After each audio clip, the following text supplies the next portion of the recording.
n'aime pas le. On peut maintenant. Madame, elle a dit que ça soit passé. C'est bon? Oui, c'est bon. D'accord. Donnez le temps.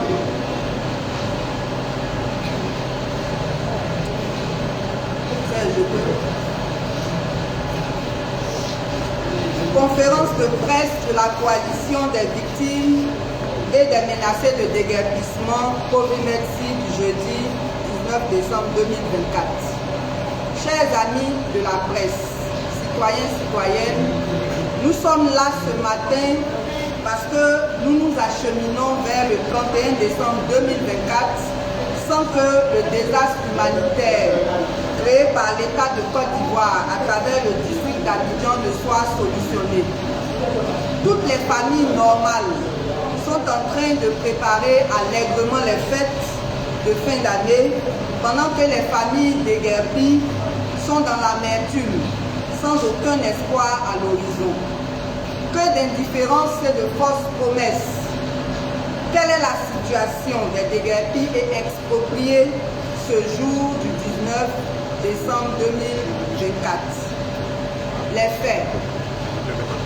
Depuis 2014, les populations de Côte d'Ivoire assistent impuissamment à une humiliation de milliers de familles à travers des déguerpissements abusifs justifiés par une opération d'assainissement, de protection de vie ou de projets de développement de la part des dirigeants du pays.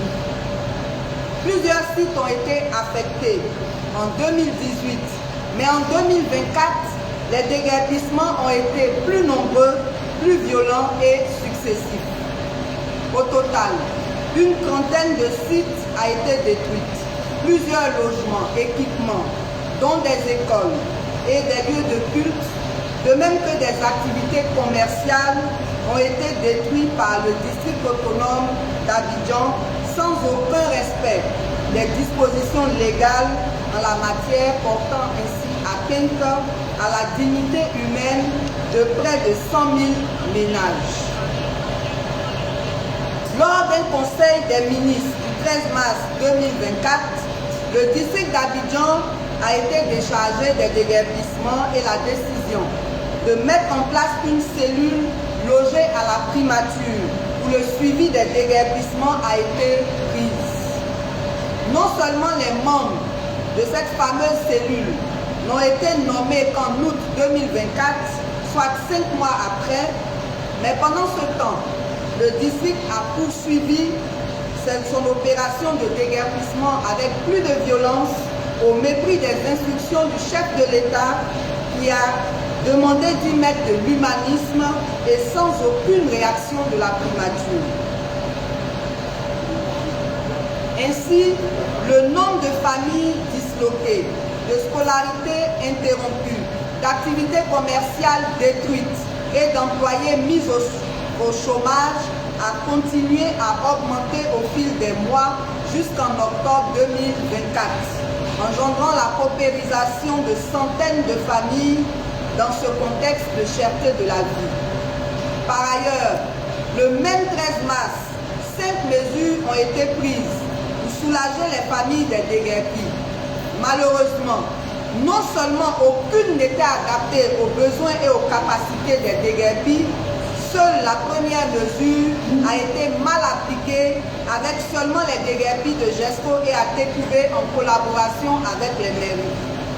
Au mois de mars 2024, une coalition des victimes et des menacés de déguerpissement dénommée Covid-19 a été créée pour renforcer la lutte pour encadrer les déguerpis et obtenir la réparation des préjudices.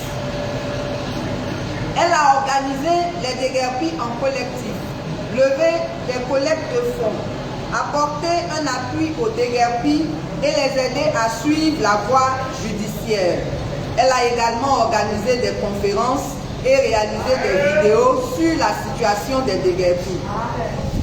Elle a adressé des courriers aux autorités et seuls les ministères en charge de la solidarité, de la construction et de l'intérieur ont répondu.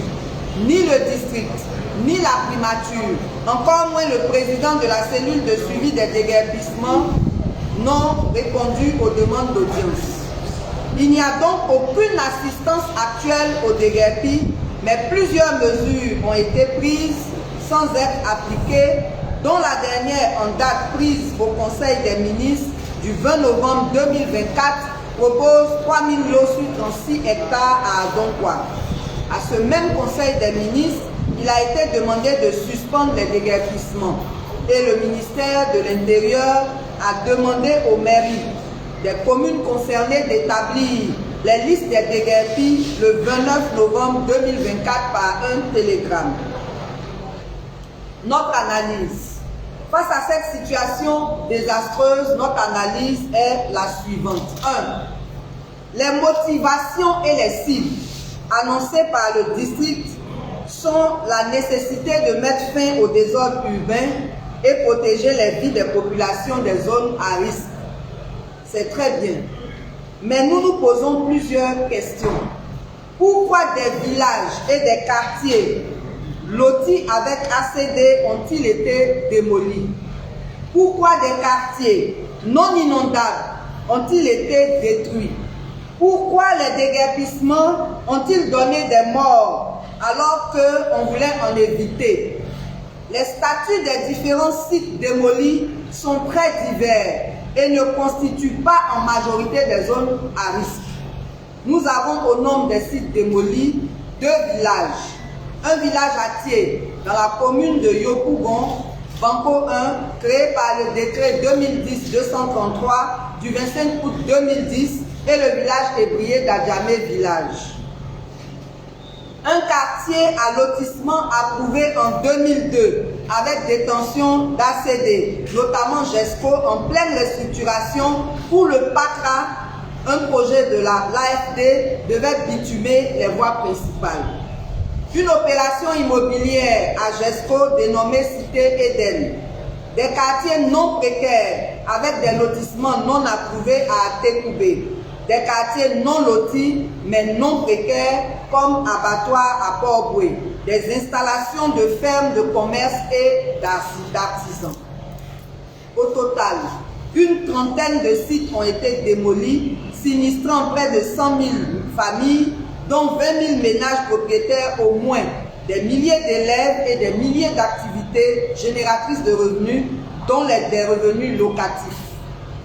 Par ailleurs, la recolonisation des sites déguerpis de l'abattoir de Port-Boué, Adjamé et Banco 1 montre que toutes les motivations n'ont pas été données. Comment des sites dits inaptes ou des habitations le sont sans aucun aménagement préalable ou des activités économiques. Actuellement, le site du quartier abattoir est en train d'être exploité pour affecter les autres sites. À Banco 1, on a détruit un village pour planter des arbres. 2. Cette situation aurait pu être évitée si les pouvoirs publics étaient soucieux de préserver le bien-être des populations. Non seulement ils auraient organisé leur déplacement en respectant les textes, pire, elles sont mal appliquées sur le terrain. En effet, le seul paiement de l'indemnité de relogement est effectif, mais seulement pour les déguerpis de GESCO, Banco 1 et Atekoubé Lagune. Les déguerpis des autres sites sont délaissés pour compte et à Atekoubé Lagune, La Paix, Espoir et le village de Banco 1, les locataires ont été exclus. 4. Les listes des mairies de Yopougon et Atekoubé sont frauduleuses, tandis que des victimes sont exclues. Les noms des non-déguerpis y figurent, même des agents de ces mairies. Des habitants du quartier HKV de Yopougon ont reçu les indemnités de relogement de 250 000 sans avoir été touchés par les déguerpissements. Comment faire donc confiance encore aux mairies pour l'établissement des listes? 5. Il est important de rappeler qu'aucune mesure n'est prévue pour les commerçants et les artisans qui pourtant sont des acteurs majeurs de l'approvisionnement des marchés, de même que des pourvoyeurs des caisses de l'État par le paiement des taxes. Le drame, c'est que nous n'observons aucune réaction des fédérations et associations de commerçants et d'artisans pour défendre leurs droits. Pire, alors qu'un seul site de 133 fermiers a été détruit à Jesco-Rivière, la mairie de Yopougon déclare qu'il y aurait 4 coopératives d'éleveurs. D'où viennent les 3 coopératives supplémentaires? Ces 133 éleveurs ne figurent sur aucune liste de la mairie de Yopougon. Par ailleurs, le maire d'Adiamé, qui est également président de la Fédération des acteurs du commerce, la FENACSI, accompagnait même le district pour démolir les commerces au lieu de défendre les intérêts des commerçants. 6. Nous ne disposons pas jusqu'aujourd'hui de la liste de la trentaine de quartiers précaires concernés par les déguerpissements annoncés au Conseil des ministres du 13 mars 2024. Cela ne permet pas un encadrement efficace des populations. Par ailleurs, les menacés de déguerpissement sont angoissés par la situation désastreuse des victimes qui leur donne un aperçu de ce qui les attend. 7. Non seulement la liste actualisée des sites visés n'est pas mise à la disposition de l'opinion publique, mais pire, certains sites qui n'étaient pas sur la liste initiale des 176 sites du district ont été affectés, notamment à Tekoubé Lagune le 23 février 2024, le village de Banco 1 le 25 février 2024, Adjamé Village le 25 juillet 2024, Zo Village le 19 avril 2024 et les habitations de Jesco dans les 500 mètres au lieu des 50 mètres puis les 100 mètres initialement prévus. Par ailleurs, il y a des zones qui ont été épargnées sans explication. 8. Pendant que les indemnisations ne sont pas effectives et que les plus vulnérables sont encore sur les sites dans les gravats, des opérations d'enlèvement des gravats couplées par la chasse des victimes sur les sites, allant jusqu'à brûler le peu de bagages qu'ils ont pu sauver. Et cela s'est passé dans le village de Banco 1 où l'école de refuge a été décoiffée par le district, à Makori, à Lyodan et à Zo Village, avec le silence coupable des mairies. La majorité des familles affectées sont encore sans abri et disloquées. 9. Sur quelle base a-t-on décidé des 3000 lots? Sur quelle base a-t-on choisi Boribana et Jesco par rapport aux autres sites? Sur quelle base a-t-on choisi Anyama comme site de recasement? Sur quelle base va-t-on établir les listes lorsqu'on ne collabore pas avec les comités des déguerpis? Sur quelle base va-t-on définir le choix des bénéficiaires? Sur quelle base va-t-on attribuer 75 à 100 mètres carrés à des propriétaires qui ont perdu au moins 600 mètres carrés? Sur quelle base a-t-on décidé de faire louer les logements de recasement à des bénéficiaires qui ont été expropriés? Nous pourrions continuer avec les questions, il y en a tellement. 10. Enfin, cette paupérisation inconstitutionnelle programmée va non seulement à l'encontre des principes du développement de la démocratie et de la paix, mais elle crée une crise humanitaire par l'État lui-même, sans pour autant apporter des solutions adéquates et immédiates. Notre position. Au regard de notre analyse, nous, organisations membres de la COVIMED-SI, société civile, victimes et menacées de déguerpissement, avons 15 propositions. 1. La prise en charge immédiate des sans-domicile, des cas de malades, des handicapés physiques, de même que des élèves et étudiants déscolarisés du fait des déguerpissements. 2. La prise en compte de tous les locataires et propriétaires résidents de tous les sites dans l'octroi des indemnités de relogement. 3. La prise en charge immédiate des responsables d'activités commerciales, artisanales et agro-pastorales, de même que leurs employés.